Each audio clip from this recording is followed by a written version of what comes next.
ಅದು 2007 ನವೆಂಬರ್ ತಿಂಗಳು. ಅಲ್ ಖೈದಾ ಸದಸ್ಯನೊಬ್ಬ ಈ ಸಂತರಿಗೆ ಇಸ್ಲಾಂ ಧರ್ಮವನ್ನ ಸ್ವೀಕರಿಸಲು ಅಥವಾ ಸಾಯಲು ಸಿದ್ಧರಾಗಿರಿ ಎಂದು ಪತ್ರವನ್ನ ಕಳಿಸಿದ್ದ. ಈ ಸಂತ ಬರೋಬ್ಬರಿ 22 ಭಾಷೆಗಳನ್ನ ಮಾತನಾಡುತ್ತಾರೆ. ಈ ಸಂತ 3 ತಿಂಗಳು ಇದ್ದಾಗಲೇ ತಮ್ಮ ಕಣ್ಣುಗಳನ್ನ ಕಳೆದುಕೊಂಡಿದ್ದರು. ಇವರು ದೇವರನ್ನು ಕಂಡ ಏಕೈಕ ಸನ್ಯಾಸಿ ಎಂದು ಭಾರತದಲ್ಲಿ ನಂಬಲಾಗುತ್ತದೆ. ಹೌದು, ಅವರೇ ದೃಷ್ಟಿಹೀನರ ಮಹಾನ್ ಗುರು ರಾಮಭದ್ರಾಚಾರ್ಯರು. ಬನ್ನಿ ಸ್ನೇಹಿತರೆ, ಇವತ್ತಿನ ಈ ವಿಡಿಯೋದಲ್ಲಿ ನಿಮಗೆ ಶ್ರೀ ರಾಮಭದ್ರಾಚಾರ್ಯರ ಸಂಪೂರ್ಣವಾದ ಮಾಹಿತಿಯನ್ನ ಕೊಡಕ್ಕೆ ಹೋಗ್ತಾ ಇದ್ದೀನಿ. ಅದಕ್ಕಿಂತ ಮೊದಲು ನೀವು ನಮ್ಮ ಚಾನಲ್ಗೆ ಹೊಸಬರಾಗಿದ್ದರೆ ದಯವಿಟ್ಟು ಈಗಲೇ ಸಬ್ಸ್ಕ್ರೈಬ್ ಮಾಡಿ, ಜೊತೆಗೆ ಬೆಲ್ ಐಕನ್ ಕೂಡ ಪ್ರೆಸ್ ಮಾಡಿ.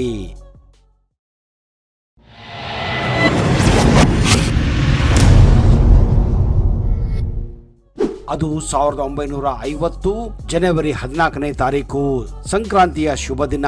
ಉತ್ತರ ಪ್ರದೇಶದ ಚಿತ್ರಕೂಟದಲ್ಲಿ ಇದೇ ದಿನ ಒಂದು ಅದ್ಭುತ ಮಗುವಿನ ಜನನವಾಗುತ್ತದೆ. ಆ ಗಂಡು ಮಗುವಿನ ಹೆಸರನ್ನ ಗಿರಿಧರ್ ಎಂದು ನಾಮಕರಣ ಕೂಡ ಮಾಡಲಾಗುತ್ತದೆ. ಇವರ ತಂದೆ ಪಂಡಿತ್ ಶ್ರೀ ರಾಜದೇವ್ ಮಿಶ್ರಾ, ತಾಯಿ ಶ್ರೀಮತಿ ಸಾಚಯದೇವಿ ಮಿಶ್ರಾ. ಇವರು ಸೂರ್ಯಪಾರನ್ ಬ್ರಾಹ್ಮಣ ಸಮುದಾಯಕ್ಕೆ ಸೇರಿದವರು. ಆದರೆ ಮುಂದಿನ ಕೇವಲ 2 ತಿಂಗಳಲ್ಲಿ ಈ ಮಗುವಿಗೆ ಟ್ರಚೋಮಾ ಎನ್ನುವ ಒಂದು ವಿಚಿತ್ರ ಕಾಯಿಲೆಯಿಂದ ಆ ಮಗುವಿನ 2 ಕಣ್ಣುಗಳು ಕುರುಡಾಗಿ ಹೋಗುತ್ತವೆ. ಇದರಿಂದ ವಿಚಲಿತಗೊಂಡ ತಂದೆ ತಾಯಿಗಳು ಹಾಗೂ ಕುಟುಂಬದವರು ಹಲವಾರು ಆಯುರ್ವೇದ ಔಷಧಿಗಳಿಗೆ ಮಾರು ಹೋಗುತ್ತಾರೆ. ಆದರೆ ಎಲ್ಲಿಯೂ ಕೂಡ ಅವರಿಗೆ ದೃಷ್ಟಿಯನ್ನ ವಾಪಸ್ಸು ಪಡೆದುಕೊಳ್ಳಲು ಸಾಧ್ಯವಾಗುವುದಿಲ್ಲ. ಅಷ್ಟೇ ಅಲ್ಲದೆ ಅಂದಿನ ಕಾಲದಲ್ಲಿ ಭಾರತದ ಹಲವಾರು ಪ್ರಸಿದ್ಧ ಕಣ್ಣಿನ ಆಸ್ಪತ್ರೆಗೂ ಕೂಡ ಅವರು ತಮ್ಮ ಮಗುವನ್ನ ತೆಗೆದುಕೊಂಡು ಪರೀಕ್ಷೆ ಮಾಡಿಸುತ್ತಾರೆ. ಆದರೆ ಎಲ್ಲಿಯೂ ಕೂಡ ಆ ಕಾಯಿಲೆಗೆ ಪರಿಹಾರ ಸಿಗುವುದೇ ಇಲ್ಲ. ಈ ನಡುವೆ ಈ 2 ತಿಂಗಳ ಮಗುವನ್ನ ಕೊನೆಗೆ ಲಖನೌನ ಕಿಂಗ್ ಜಾರ್ಜ್ ಆಸ್ಪತ್ರೆಯಲ್ಲಿ 3 ತಿಂಗಳ ಕಾಲ ಹಲವಾರು ವೈದ್ಯರು ತಪಾಸಣೆ ಮಾಡುತ್ತಾರೆ. ಆದರೆ ಯಾವ ವೈದ್ಯರಿಂದಲೂ ಕೂಡ ಈ ಕಾಯಿಲೆಗೆ ವಾಸಿ ಮಾಡಲು ಸಾಧ್ಯವಾಗುವುದಿಲ್ಲ. ಇದರಿಂದ 2 ತಿಂಗಳ ಬಾಲಕ ಗಿರಿಧರ್ ತನ್ನ ಕಣ್ಣುಗಳನ್ನೇ ಕಳೆದುಕೊಳ್ಳುತ್ತಾನೆ. ಆದರೂ ಸರಿಸುಮಾರು 5 ರಿಂದ 6 ವರ್ಷ ಕಾಲ ಈ ಮಗುವಿನ ತಂದೆ ತಾಯಿಗಳು ಹಾಗೂ ಕುಟುಂಬದವರು ಹಲವಾರು ದೇವಸ್ಥಾನಗಳಿಗೆ, ಹಲವಾರು ಸಂತರ ಬಳಿ, ಅಷ್ಟೇ ಅಲ್ಲದೆ ಇಂಗ್ಲಿಷ್ ಔಷಧಿಗಳನ್ನ, ಆಯುರ್ವೇದಿಕ್ ಔಷಧಿಗಳನ್ನ ಹಾಗೂ ಹೋಮಿಯೋಪತಿಕ್ ಔಷಧಿಗಳನ್ನು ಬಳಸಿ ಅವರ ದೃಷ್ಟಿಯನ್ನು ವಾಪಸ್ಸು ಪಡೆದುಕೊಳ್ಳಲು ಹಲವಾರು ಪ್ರಯತ್ನಗಳನ್ನು ನಿರಂತರವಾಗಿ ಮಾಡುತ್ತಾನೆ ಇರುತ್ತಾರೆ.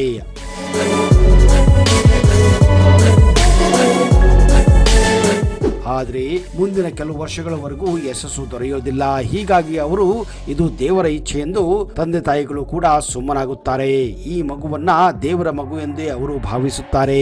ಆದರೆ ನಿಮಗೆಲ್ಲ ಗೊತ್ತಿರುವ ಹಾಗೆ, ಯಾವಾಗ ದೇವರು ಒಬ್ಬ ಮನುಷ್ಯರಿಂದ ಒಂದು ವಸ್ತುವನ್ನ ಕಿತ್ತುಕೊಳ್ಳುತ್ತಾನೆ, ಇನ್ನೊಂದು ವಸ್ತುವನ್ನು ಕೂಡ ಕೊಡುತ್ತಾನೆ. ಬಾಲಕ ಗಿರಿಧರ್ ಜೀವನದಲ್ಲಿಯೂ ಕೂಡ ಹಾಗೆ ನಡೆಯುತ್ತದೆ. ಬಾಲಕ ಗಿರಿಧರನ ಶ್ರವಣಗಳು ಅಂದ್ರೆ ಕಿವಿಗಳು ತುಂಬಾನೇ ಸ್ಟ್ರಾಂಗ್ ಆಗಿದ್ದವು. ಹೆಚ್ಚು ಕಡಿಮೆ 100 ಮೀಟರ್ ದೂರದಿಂದಲೇ ಆ ಮಗುವಿಗೆ ಚಿಕ್ಕ ಚಿಕ್ಕ ಶಬ್ದಗಳು ಕೇಳಿ ಬರುತ್ತಿದ್ದವು. ಇದುವೇ ಅವರ ಮುಂದಿನ ಜೀವನದಲ್ಲಿ ಈ ಒಂದು ಮಟ್ಟಕ್ಕೆ ಬೆಳೆಯಲು ಸಹಾಯವಾಗುತ್ತದೆ. ಅದು 1953. ಅಂದ್ರೆ ಗಿರಿಧರ್ 3 ವರ್ಷ ಇದ್ದಾಗ ಅವರ ಊರಿನಲ್ಲಿ ಒಬ್ಬ ಕೋತಿ ಆಡಿಸುವನು ಬರುತ್ತಾನೆ. ಆ ಸಮಯದಲ್ಲಿ ದೊಡ್ಡವರಿಂದ ಹಿಡಿದು ಚಿಕ್ಕ ಮಕ್ಕಳು ಕೂಡ ಆ ಕೋತಿಯ ಆಟವನ್ನು ನೋಡಲು ಜಮಾಯಿಸುತ್ತಾರೆ. ಆದರೆ ಗಿರಿಧರಿಗೆ ನೋಡುವ ಭಾಗ್ಯ ಇರಲಿಲ್ಲ. ಆದರೂ ಕೂಡ ದೂರಿನಿಂದಲೇ ಕೋತಿಯ ಆಟದ ಶಬ್ದವನ್ನ ಕೇಳಿ ಹಾಗೋ ಹೀಗೋ ಮಾಡಿ ಆ ಕೋತಿ ಆಡಿಸುವನ ಜಾಗಕ್ಕೆ ಹೋಗಿ ಆ ಕೋತಿ ಆಡುವ ಶಬ್ದವನ್ನ ಕೇಳಿ ಸಂತೋಷ ಪಡುತ್ತಿರುತ್ತಾನೆ. ಆದರೆ ಇದ್ದಕ್ಕಿದ್ದ ಹಾಗೆ ಏನಾಯ್ತೋ ಗೊತ್ತಿಲ್ಲ, ಆ ಕೋತಿ ಆಡಿಸುವನ ಕೈಯಿಂದ ಕೋತಿ ತಪ್ಪಿಸಿಕೊಂಡು ಕಂಡವರ ಮೇಲೆ ಎಗರಿ ಗಾಯವನ್ನ ಮಾಡುತ್ತದೆ. ಇದರಿಂದ ಚಿಕ್ಕ ಮಕ್ಕಳು, ದೊಡ್ಡವರು ಕೂಡ ಘಾಸಿಯಾಗುತ್ತಾರೆ. ಇದೇ ಸಂದರ್ಭದಲ್ಲಿ ಆ ಕೋತಿ ಆಕ್ರಮಣವನ್ನು ಕಂಡು ಅಲ್ಲಿದ್ದ ಜನರು ಚಿಲ್ಲಾಪಿಲ್ಲಿಯಾಗಿ ಓಡಿ ಹೋಗುತ್ತಾರೆ. ಆದರೆ ಆ ಪುಟ್ಟ ಬಾಲಕ 3 ವರ್ಷದ ಗಿರಿಧರನಿಗೆ ಅಲ್ಲಿ ಏನು ನಡೆಯುತ್ತಿದೆ ಅನ್ನೋದು ಕೂಡ ಗೊತ್ತಾಗೋದಿಲ್ಲ. ಯಾಕಂದ್ರೆ ಅವನು ನೇತ್ರಹೀನನಾಗಿದ್ದ. ಅಲ್ಲಿ ಏನು ನಡೆಯುತ್ತಾ ಇದೆಯೋ ಅನ್ನೋದು ಅವನಿಗೆ ಗೊತ್ತೇ ಆಗುವುದಿಲ್ಲ.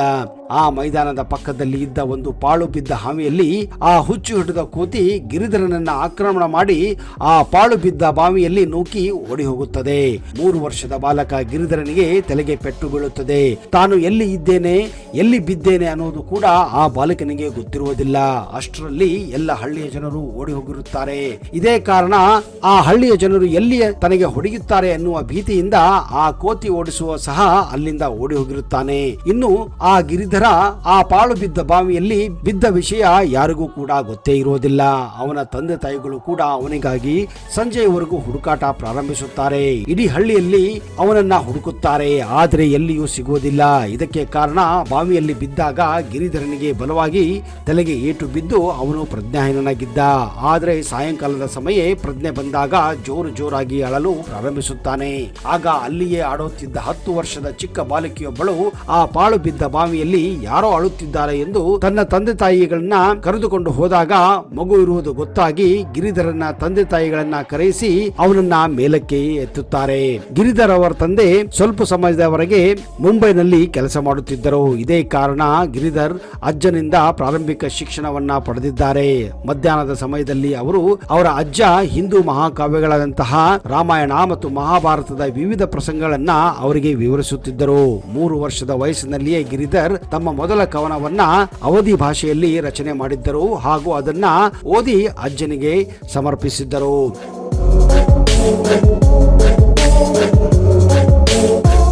5ನೇ ವಯಸ್ಸಿನಲ್ಲಿಯೇ ಗಿರಿಧರ್ ತಮ್ಮ ನೆರೆಹೊರೆಯವರಾದಂತಹ ಪಂಡಿತ್ ಮುರಳೀಧರ್ ಶರ್ಮಾ ಅವರ ಸಹಾಯದಿಂದ 15 ದಿನಗಳಲ್ಲಿ ಅಧ್ಯಾಯ ಮತ್ತು ಪದ್ಯ ಸಂಖ್ಯೆಗಳೊಂದಿಗೆ ಸುಮಾರು 700 ಶ್ಲೋಕಗಳನ್ನು ಒಳಗೊಂಡಿರುವ ಸಂಪೂರ್ಣ ಭಗವದ್ಗೀತೆಯನ್ನ ಕಂಠಪಾಠ ಮಾಡಿದ್ದರು. 1955ರ ಕೃಷ್ಣ ಜನ್ಮಾಷ್ಟಮಿಯ ದಿನದಂದು ಅವರು ಸಂಪೂರ್ಣ ಭಗವದ್ಗೀತೆಯನ್ನ ಪಠಿಸಿದ್ದರು.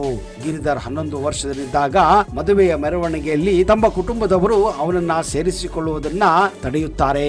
ಅವನ ಉಪಸ್ಥಿತಿಯು ಮದುವೆಯ ಮೇಲೆ ಕೆಟ್ಟ ಶಕುನ ಬರುತ್ತದೆ ಎಂದು ಭಾವಿಸಿ ಅವನ ಕುಟುಂಬ ಸದಸ್ಯರು ಅವನನ್ನ ಮದುವೆಯಲ್ಲಿ ಭಾಗವಹಿಸದಂತೆ ಓಡಿಸುತ್ತಾರೆ. ಇದು ಬಾಲಕ ಗಿರಿಧರನ ಮೇಲೆ ಬಲವಾದ ಪ್ರಭಾವ ಕೂಡ ಬೀರಿತ್ತು. ಗಿರಿಧರ್ ತಮ್ಮ ಆತ್ಮಚರಿತ್ರೆಯಲ್ಲಿ ಈ ವಿಷಯವನ್ನೆಲ್ಲ ಸಂಪೂರ್ಣವಾಗಿ ಪ್ರಸ್ತಾಪ ಮಾಡಿದ್ದಾರೆ. ಗಿರಿಧರ್ ತಂದೆ ವಾರಣಾಸಿಯಲ್ಲಿ ಅಂಧ ವಿದ್ಯಾರ್ಥಿಗಳ ವಿಶೇಷ ಶಾಲೆಗೆ ಕಳುಹಿಸಲು ಯೋಚನೆ ಮಾಡುತ್ತಾರೆ. ಶಾಲೆಯಲ್ಲಿ ಅಂಧ ಮಕ್ಕಳನ್ನು ಸರಿಯಾಗಿ ನೋಡಿಕೊಳ್ಳುತ್ತಿಲ್ಲ ಎಂದು ಗಿರಿಧರ್ ತಾಯಿ ಅವನನ್ನ ಅಲ್ಲಿಗೆ ಕಳಿಸಲು ನಿರಾಕರಿಸುತ್ತಾರೆ.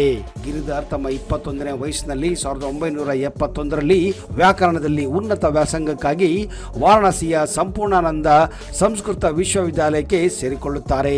ಜೂನ್ 24ನೇ ತಾರೀಕು 1988ರಂದು ವಾರಣಾಸಿಯ ಕಾಶಿ ವಿದ್ವತ್ ಪರಿಷತ್ತು ತುಳಸಿ ಪೀಠದಲ್ಲಿ ಆಸೀನರಾದ ಜಗದ್ಗುರು ರಾಮಾನಂದಾಚಾರ್ಯರಾಗಿ ರಾಮಭದ್ರದಾಸ್ ಅವರನ್ನ ಆಯ್ಕೆ ಮಾಡುತ್ತದೆ.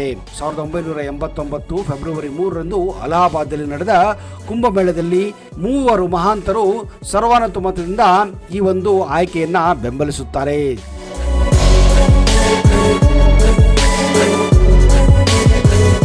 ಜಗದ್ಗುರು ರಾಮಭದ್ರಾಚಾರ್ಯ ಅಂಗವಿಕಲ ವಿಶ್ವವಿದ್ಯಾಲಯದ ಸಂಸ್ಥಾಪಕರು ಮತ್ತು ಅಜೀವ ಕುಲಪತಿಗಳಾಗಿದ್ದಾರೆ.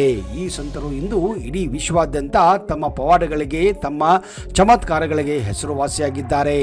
ದೊಡ್ಡ ದೊಡ್ಡ ಸಾಧು ಸಂತರು ಕೂಡ ಇವರ ಶಿಷ್ಯಂದರಾಗಿದ್ದಾರೆ.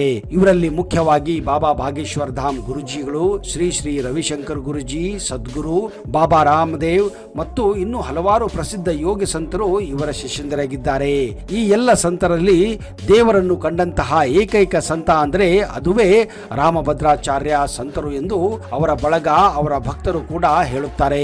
ಕಣ್ಣಿಲ್ಲದ ವ್ಯಕ್ತಿ ದೇವರನ್ನು ಕಂಡಂತಹ ಮಹಾಪುರುಷ ಅವರೇ ಈ ರಾಮಭದ್ರಾಚಾರ್ಯರಾಗಿದ್ದಾರೆ. ಭಾರತದ ಪ್ರಧಾನಮಂತ್ರಿಗಳಂತ ನರೇಂದ್ರ ಮೋದಿ ಕೂಡ ಇವರ ಅನುಯಾಯಿಯಾಗಿದ್ದಾರೆ. ಇವರ ಮಾತುಗಳೇ ಅವರಿಗೆ ಪ್ರೇರಣೆ ಎಂದು ಹಲವಾರು ಬಾರಿ ಅವರೇ ಹಲವಾರು ಕಾರ್ಯಕ್ರಮದಲ್ಲೂ ಕೂಡ ಹೇಳಿಕೊಂಡಿದ್ದಾರೆ.